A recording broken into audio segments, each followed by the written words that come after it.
On this issue of taxation, I really want to advise William Ruto.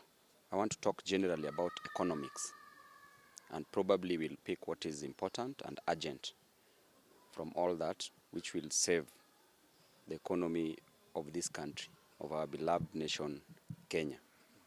If you look at Adam Smith, in his book, In the Wealth of Nations, Adam Smith stated clearly that it is not from the benevolence of the chef, the brewer, nor the butcher that we get to eat our dinner, but by their interest attached to it. So you see, the idea of taxation, it is not coming in good faith. And in economics, there are three schools of thought in economics: the classical school of thought, the Austrian school of thought, and the Keynesian school of thought from the great man called John Maynard Keynes. The classical school of thought is so clear that the wealth of a nation is calculated based on its national income, on the basis of the national income. And the national income is based on the work of its inhabitants. Okay. And the president is largely using the classical school of thought together with the Austrian school of thought. But the best model, the best school of thought, is the Keynesian school of thought. John Maynard Keynes was from Britain. And during the Great Depression in America, the depression that almost paralyzed the whole nation, that almost brought the world, the global economy, to its knees, that assaulted the global economy, he came up with a simple theory, simple model that worked. And the Keynesian school of thought is what this nation, is what Ruto should use. And it is very clear. It states that during an economic downturn like what we are having now, during a recession, during assault of the economy, the government, in its wisdom, must ensure that tax is reduced, tax is cut down, and the government injects money into the economy, into the system, so that the bottom-up economy they were talking about, the person on the ground gets more money in their pockets, creates high demand, spends more. With spending more, high demand is created.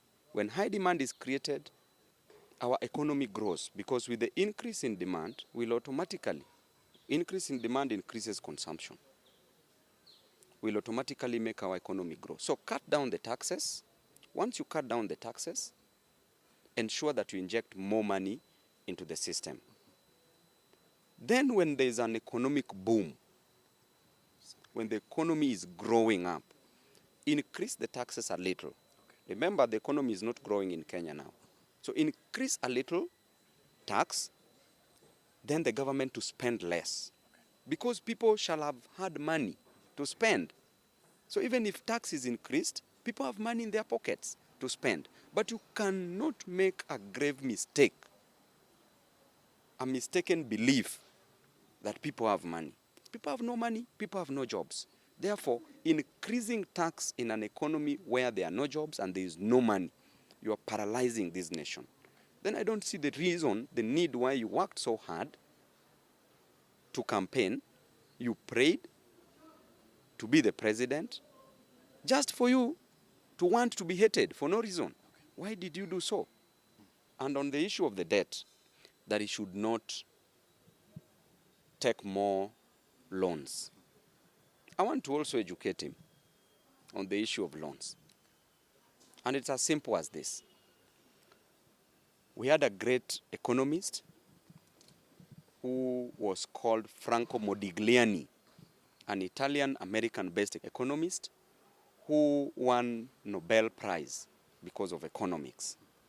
Franco Modigliani stated clearly that during your working days, you can save more as you work so that you fund your retirement.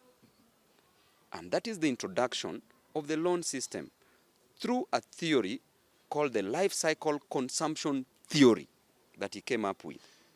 Okay?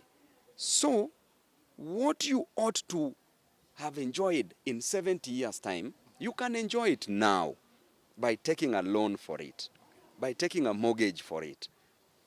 Then you pay slowly as you enjoy it. Because probably you can save all your lifetime, then when you reach the retirement age, you are not existing.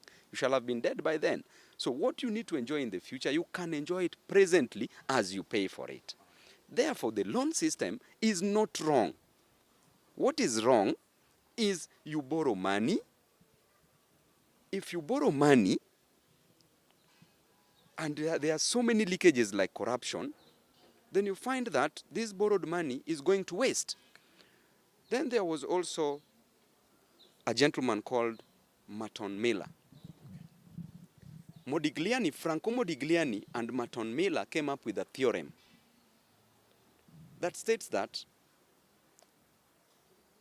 the debt and the equity in a company, an amalgamation or a mixture of the debt and equity in a company, okay, need not necessarily bring down the company, so long as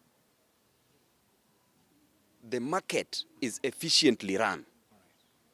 But you see, our company in Kenya that Gachagua is referring to is not efficiently run. Therefore, we will go down whether we like it or not. You know, this is a model that was being used by Lee Kuan Yew in Singapore. When Singapore was growing, developing, he decided to introduce the idea of the housing, and I think Ruto has borrowed it from Singapore. But you see, the application is wrong. You can borrow something and you apply it wrongly. What I think the government is doing now, or what they want to do, is to introduce that tax. After introduction of that tax, they want to raise money so that they spend it now and create a problem in the next 15, 20 years. Because remember, the government, they are claiming they don't have money. So they want to raise money. After having that money, they spend it. But what are they creating? A problem in the next 15, 20 years. So this problem that is being created now will find Ruto not in power. But he shall have created a big problem. So let him go back and read about Lee Kuan Yew of Singapore on how he managed the idea of the housing to its citizens and the taxation of the same.